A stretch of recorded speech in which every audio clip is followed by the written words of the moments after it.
विद्यार्थी मित्र, इस चैनल पर आप सभी लोगों का स्वागत है। दोस्तों, आज हम 8वीं हिंदी का दूसरी इकाई का तीसरे पाठ लकड़हारा और वन इसका स्वाध्याय देखने वाले हैं। तो मौलिक सृजन, प्रकृति हमारी गुरु विषय पर अपने विचार लिखो। उत्तर: प्रकृति में जल, जंगल, जमीन, नदी, सागर, पहाड़ आदि का अंतर्भाव होता है। प्रकृति अपने अनंत हाथों से मनुष्य को अपना सर्वस्व देती रहती है। प्रकृति माता की तरह मनुष्य का ख्याल रखती है। वह मनुष्य की सहचरी सहगामिनी है। प्रकृति मनुष्य के दिमाग, शरीर व आत्मा को ऊर्जा युक्त बनाती है। प्रकृति की गोद में विचरण करने से हमारा मन स्वस्थ हो जाता है। प्रकृति हमें प्रेरणा देती है। प्रकृति के सानिध्य में रहने के कारण तपस्वी वेदों की रचना कर सके। रामायण जैसे महाकाव्य का जन्म भी प्रकृति के सानिध्य में ही हुआ है। प्रकृति ने ही महान शास्त्रज्ञ न्यूटन को गुरुत्वाकर्षण के सिद्धांत की खोज करने के लिए प्रेरणा दी थी। महाकवि रविंद्रनाथ टैगोर को काव्य रचना करने की प्रेरणा प्रकृति ने ही की थी। प्रकृति के सानिध्य में रहने के कारण तपस्वी वेदों की रचना कर सके। मानव को प्रकृति के माध्यम से ही सत्यम शिवम सुंदरम का एहसास होता है। प्रकृति मनुष्य का मार्गदर्शन करती है, इसलिए प्रकृति को हमारा गुरु कहा जाता है। सूचना के अनुसार कृतियाँ करो, संजाल पूर्ण करो। कुल्हाड़ी पानी के में गिरने के कारण खड़ी हुई समस्याएं। तैरना न आने के कारण कुल्हाड़ी बाहर कैसे निकालेगा। अब पेड़ कैसे काट सकता है। आज वह क्या बेचेगा। आज उसके बच्चे क्या खाएंगे। संक्षेप में उत्तर लिखो। पेड़ द्वारा दिया गया संदेश: कभी हरा भरा पेड़ मत काटो, उन्हें अपने बच्चों के समान पालो। भगवान की शर्त: लकड़हारा हरे भरे पेड़ नहीं काटेगा, वह लालच में पड़कर जरूरत से अधिक सूखी लकड़ी नहीं काटेगा।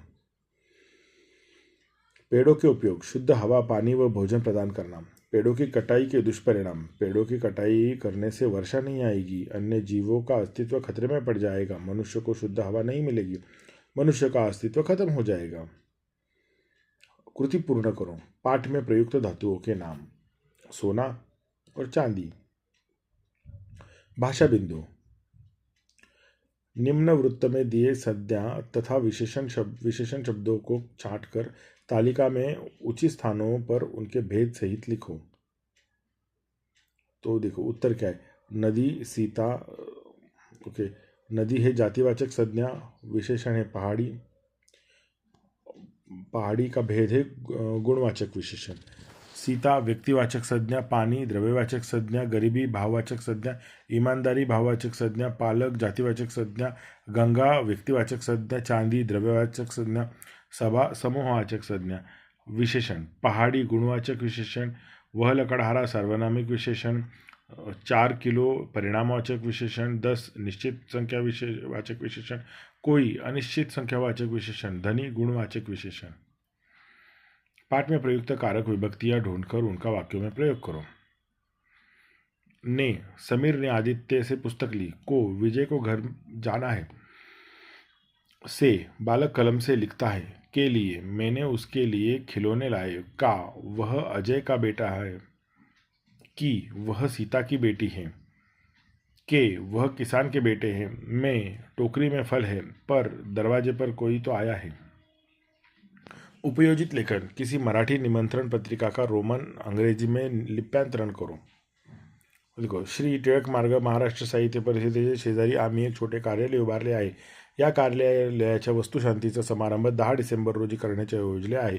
तरी आपण या दिवशी सायंकाळी 4 ते 7 या वेळेत येऊन नव्या कार्यालयास भेट द्यावी व तीर्थप्रसाद घेऊन जावे अशी आमची आग्रहाची विनंती आहे. नव्या कार्यालयाचा पत्ता खाली दिलेलाच आहे, कळावे. पत्ता XYZ इमारत, गांधी मार्ग, यशवंतनगर, पुणे. आपला रवींद्र पाटील.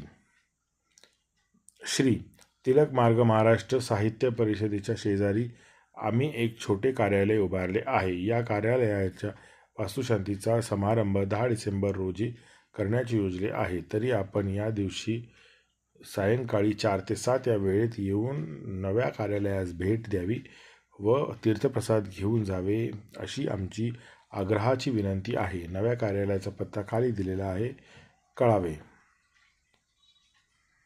मैंने समझा, पेड़ हमारे जीवनदाता है, इनमें से हमें बहुत सारे फायदे हैं, हमारा जीवन इन्हीं पर अवलंबित है, ये हमें अपना सब कुछ देते हैं और बदले में हमसे कुछ नहीं मांगते, अतः हमें इनकी रक्षा करने में अधिक योगदान देना चाहिए तथा अधिक से अधिक पेड़ लगाने चाहिए। स्वयं अध्ययन, किसानों के सामने आने वाली समस्याओं की जानकारी प्राप्त करके उनके समस्याओं को दूर करने हेतु चर्चा करो। भारत में कृषि और किसानों की हालत दिनों दिन खराब होती जा रही है। परिणाम स्वरूप अनेक किसान आत्महत्या करने तक को मजबूर हो गए हैं। भारत में आज भी अधिकतर लोग कृषि पर निर्भर है और वे लोग उनके समस्याओं से जूझते हुए अपना पूरा देश का पेट भर रहे हैं। भारत सरकार काफ़ी पैसा कृषि से संबंधित सरकारी केंद्रों के संचालन में लगाती है, लेकिन इसका अधिक लाभ किसानों को नहीं मिल पा रहा है। इसका मुख्य कारण भ्रष्टाचार है। इन केंद्रों के अफसर किसानों की समस्याओं को दूर करने के बजाय उन पैसों का उपयोग अपने निजी कार्यों के लिए करते हैं।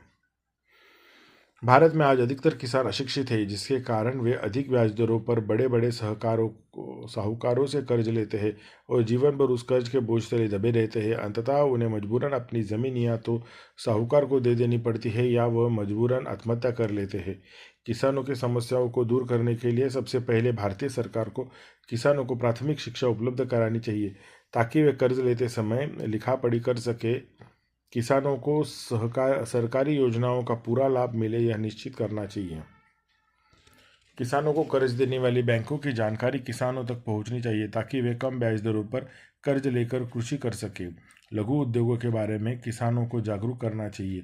भारत में बहुत से ऐसे लघु उद्योग हैं जो किसान आसानी से अपने घर में चला सकते हैं। इससे इनको आर्थिक सहायता प्राप्त हो सकेगी।